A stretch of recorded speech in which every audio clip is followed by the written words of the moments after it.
Letter 28. Maşallah. Dear Lady Mary, you certainly survived some dangerous scrapes on your travels, both en route to Turkey and on the return trip home to London. In your letter of November 21st, 1716, you relate a hair-raising crossing of the Alps on the journey to Turkey.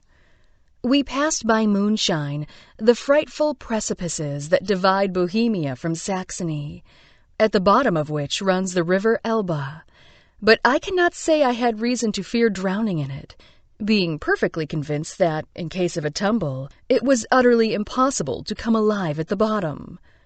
In many places, the road is so narrow that I could not discern an inch of space between the wheels and the precipice. Yet I was so good a wife not to wake Mr. Wortley, who was fast asleep by my side, to make him share in my fears. I have been told since 'tis common to find the bodies of travelers in the Elbe, but thank God that was not to be our destiny. Later, despite the horror stories of potential travel hazards that awaited you on the road, you fearlessly plunged ahead from Vienna. If I am to believe the information of the people here, who denounce all sort of terrors to me, and indeed the weather is at present such as very few ever set out in, I am threatened at the same time with being froze to death, buried in the snow, and taken by the Tartars, who ravage that part of Hungary I am to pass. As if you hadn't gone through enough on the way to Turkey, the penultimate leg of your journey home to London proved to be another tough crossing, this time over water instead of snowy mountains. I arrived this morning at Dover, after being tossed a whole night in the packet-boat in so violent a manner that the master gave us notice of the danger. We called a little fisher-boat, which could hardly make up to us, while all the people on board us were crying to heaven, and 'tis hard to imagine oneself in a scene of greater horror than on such an occasion. I, too, have experienced some dangerous incidents along the roads of Turkey. I have seen huge transport trucks topple over on their sides on the edge of perilous night highways. I have risked being taken, like you, by potential ambushers on remote stretches in eastern Turkey during the Kurdish difficulties. I have both dodged and witnessed the most atrocious of car crashes. I have seen impacts that have thrown people in the air like raggedy dolls. And in one particularly horrid incident in southern Turkey, I witnessed from below a car carrying a family of 4 plummet over the Corniche cliff and land mangled practically at my feet. All of this reminds me of your Thanksgivings, of arriving safe, so much tired with fear and fatigue that it is not possible for me to compose myself to write. But I would like to relate to you the story of a different type of difficult travel experience I had, one of an eventful return to my homeland after a stay in Turkey. Unlike you, however, I was not left alone and afraid in a carriage with a helpless and sleeping husband. I had an entire country at my side during this hardship, and it is a story that in many ways resumes the nature of the Turkish people and the Republic of Turkey. This trip started out on a warm and crisp late summer morning in Istanbul. It was the last day of a glorious voyage to eastern Turkey, where I saw some of the wildest beauty known to man, from the white snowy peak of Noah's Mount Ararat to the deep cobalt blue of Lake Van, and to the intense dark emerald green of the Kachkar Mountains. It was a day when I felt particularly blessed, because I had been lucky enough to witness such stunning examples of nature, God's most loving gift to man. It was a day when I was looking eagerly forward to heading back to the devoted embrace of my husband and to the warmth of my colleagues at my library. It was a day with a crystal-clear sapphire sky and a bright sun. It was the morning of September 11th, 2001. The return trip home announced itself like so many others before it.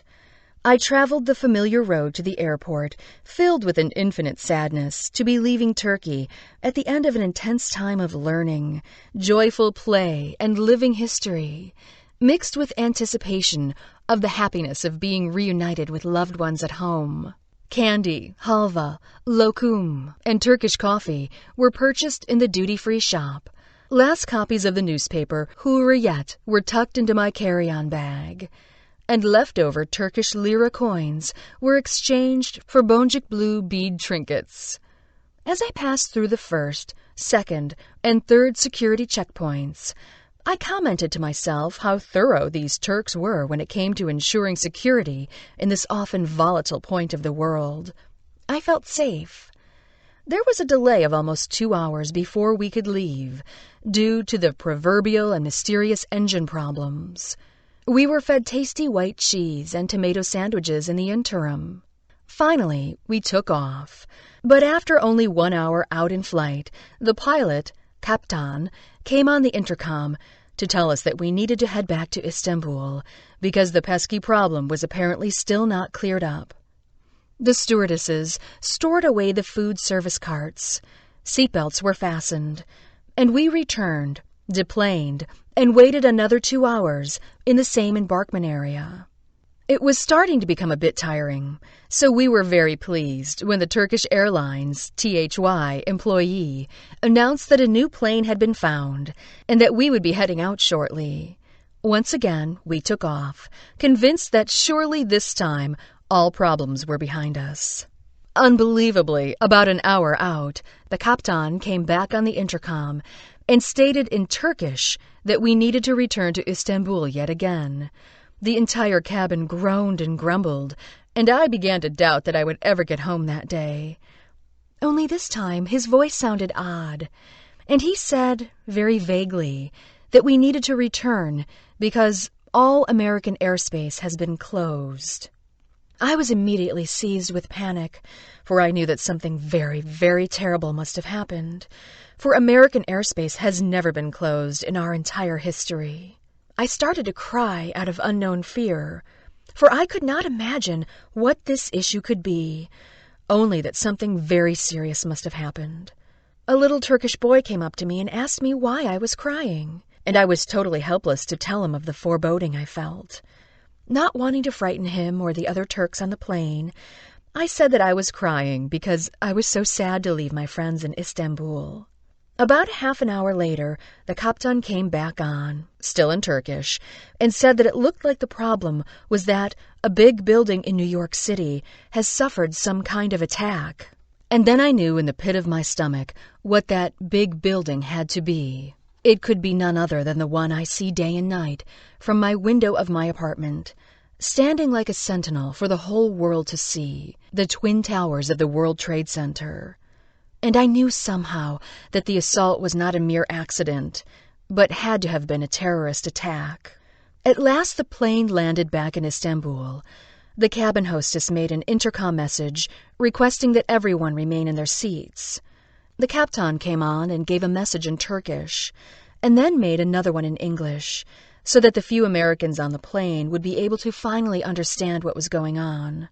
He spoke very clearly and slowly, not because his command of English was weak, but because he was searching for the right words to communicate his message as gently and carefully as possible. In a voice obviously trembling with emotion, he said, "Dear ladies and gentlemen, I must inform you of some very sad news. There has been a terrorist attack on the big building in New York City, the World Trade Center. It is very, very bad, and many people have been hurt. To all the American people on this plane, I want to say I am so, so sorry for you and your country today." And then we heard him sob. To hear that sob made me realize how intense it must have been for him to announce that news to us, this ever-gracious Turkish host, to his guests in his aircraft home. The Kaptan must have felt devastated that a plane, object of his livelihood, had been used as an instrument of destruction. He choked up too, as he probably had been trained as a pilot by American flyboys. and because he had probably been to America so many times on this route, circling around those distinctive end-pin towers of Manhattan Island for his job. He was surely heartbroken, too, because he already knew the terrorists were fellow Muslims. His soft sob made the imagined bang of the crash in my ears all the more loud, and the whole incident became very real for me, although at the time I had no idea that the towers were to fall and that the terrorists were allegedly Muslims. Because of those engine problems, we had been saved the fate of so many others who were flying home to America that day.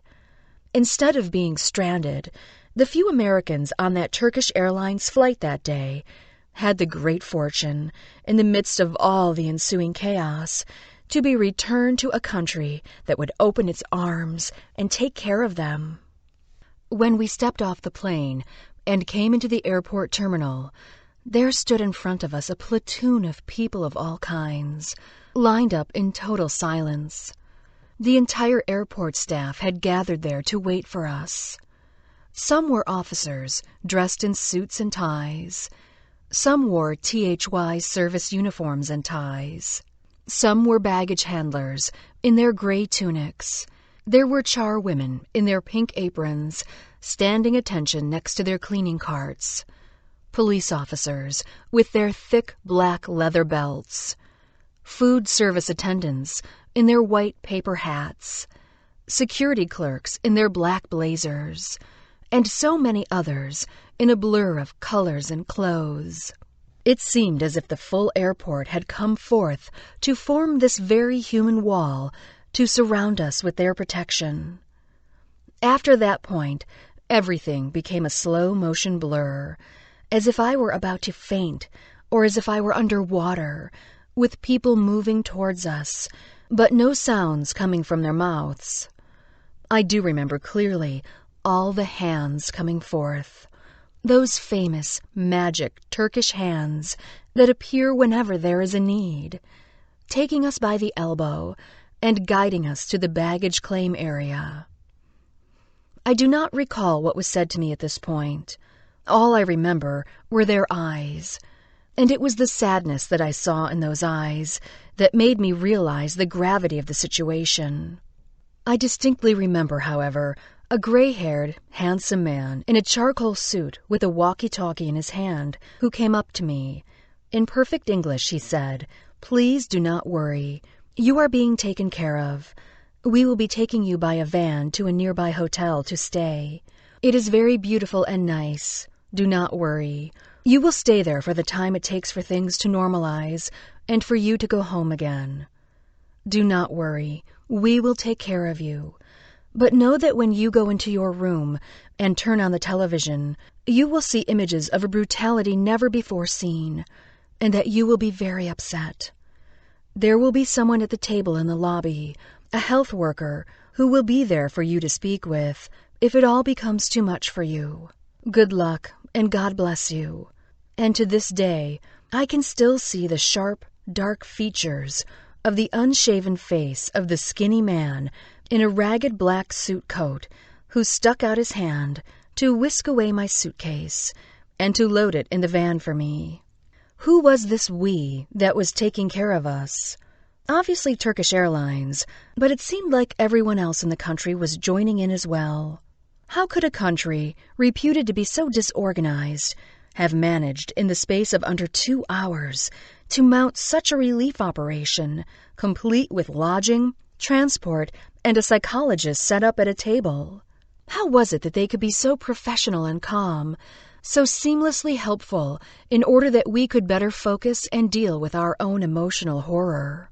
I was too numb to register it all. When the few Americans on that flight arrived at the hotel, we were ushered to our rooms with the hushed consideration usually reserved for funeral services.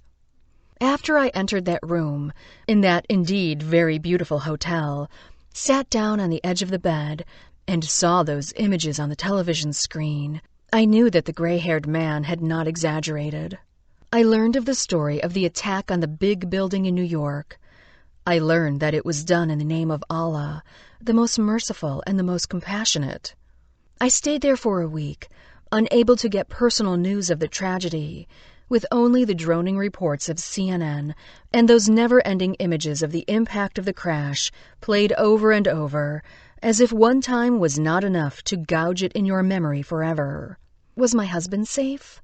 Was my assistant, who crossed under the towers every morning on her commute in from New Jersey, lying flattened under the tonnage? How was everyone in my downtown neighborhood, now closed off from the world, coping with the tragedy? Over and over again, as I saw those images of that hole ripped in the sky, I felt as if a hole had been ripped in my heart. When I saw those crushed beams, I felt as if my own bones had been crushed. After a few hours, all became a haze, as if time had stopped, and as if my breathing had as well. But I do clearly remember the next morning, when I got out of the hotel to get some air, there fluttering in front of me, on a giant flagpole, was the Turkish flag, its red color symbolizing the blood of its own fallen, at half-mast.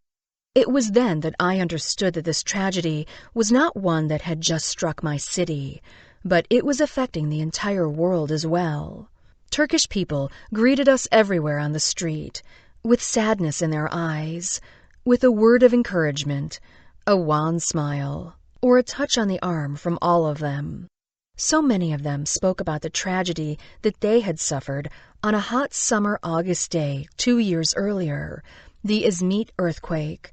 A mere 40 seconds during the black night of August 17, 1999, was enough to kill an estimated 40,000 innocent people in their sleep. A mere 5 seconds in 2001 were enough to kill 3,000 innocent people at their work desks. The parallels between the two horrific incidents were not lost on the Turks, who knew the pain of imagining loved ones trapped under crushed beams, with dust in their lungs instead of sweet air. One night that week, when I couldn't sleep, I got up to write a thank you letter. I did not know exactly to whom I should address it, or how I would get it to them, but I just felt that writing a letter would help me in that moment of stress, for putting emotions to paper seemed the only possible outlet for my grief, as the shock of it all had pushed my tears way down deep inside of me. At least for that moment in time, I could control something in the world, the flow of words onto paper in my own proper universe. One morning, about 8 days later, the hotel staff called to say that we were to be ready to leave in an hour. The U.S. airspace had opened, and that we were being sent home. We were to be picked up at the hotel by a special THY van and taken to the airport. Before leaving, I went to the front desk of the hotel to ask what I owed them for all the expenses I had incurred staying there. The luxurious room, the breakfasts, the vain phone calls, the faxes home. I did not know the protocol of such a situation, but I wanted to make sure I had taken care of everything. The young woman at the front desk just looked at me, bowed her head, and whispered, "You owe us nothing." It was as if she could not bear to look at me, knowing how much pain I must have felt while staying in her home. And I could not bear to look at her, overwhelmed by the hotel's charity, the intensity of this tragic event that I knew I would read in her eyes, and my incapacity to thank her for the role she played in my well-being. I could not speak, but handed to her the envelope with the letter I had written on that night I was unable to sleep. She looked at the addressee, visibly moved, and then back at me, and quietly said, "Thank you." And it was only then that my tears started to fall, as if all the immeasurable solace and tender consideration provided over the past week made the horror of the event suddenly too much to keep inside. We piled in the buses and arrived at a still hushed airport and boarded the flight to New York City, mirroring the same steps of a week prior. The same triple checkpoints for security, the same attention to protocol, and the same efficiency. No one talked much on that 11-hour flight home. Everyone was either too frightened to be in the cursed skies, in one of these apparatus now associated with an instrument of mass destruction, or quite simply because we were all apprehensive about what we would find once at home. The city I found when I arrived that night was as quiet as the plain. The former glorious view onto the World Trade Center from my Greenwich Village apartment was now filled with a billowing, yellow-gray cloud, glowing in the day from the sun reflecting off all its dust, and in the evening from the giant, high-intensity lights set up at the site. The furnishings of my home were covered, that day and for many months to come, with the pulverized dust of those fallen twin towers and the ashes of its 3,000 victims. Each day, as I cleaned it away, day after day for months, I ceremoniously repeated prayers and recited scripture for all of those innocent souls reduced to the dust I was wiping away. New York City healed, the United States healed, and I healed. We are still living the consequences of that ignominious event up to this day. Some small, some large, some local, some international. In many ways, I wonder if the recovery from that day was for me harder than most Americans. Although I personally suffered no loss of life in the crash, I still felt a tremendous loss to my city and in my faith in my fellow man. I felt betrayed by Islam, this faith that had earned a special respect in my heart. I felt betrayed that several fanatics of this religion I considered so pure and so noble had tarnished it beyond apparent forgiveness. I could not believe that the Islam I knew, through my studies, through my life shared with Muslims, through the many Muslims I had met in Turkey, those who believed in a God, the most merciful, the most compassionate, could be anything like those who had done this act. When I saw the dangerous turn my grief was taking, veering towards doubt, bitterness, and deception, I knew it had to stop. It was then that I made a vow. I perhaps could not control the outcome of all the events in the world, I reasoned, but I could control my immediate sphere, the orbit around me that I influence. It is said that perhaps everything in life happens in order to help us live.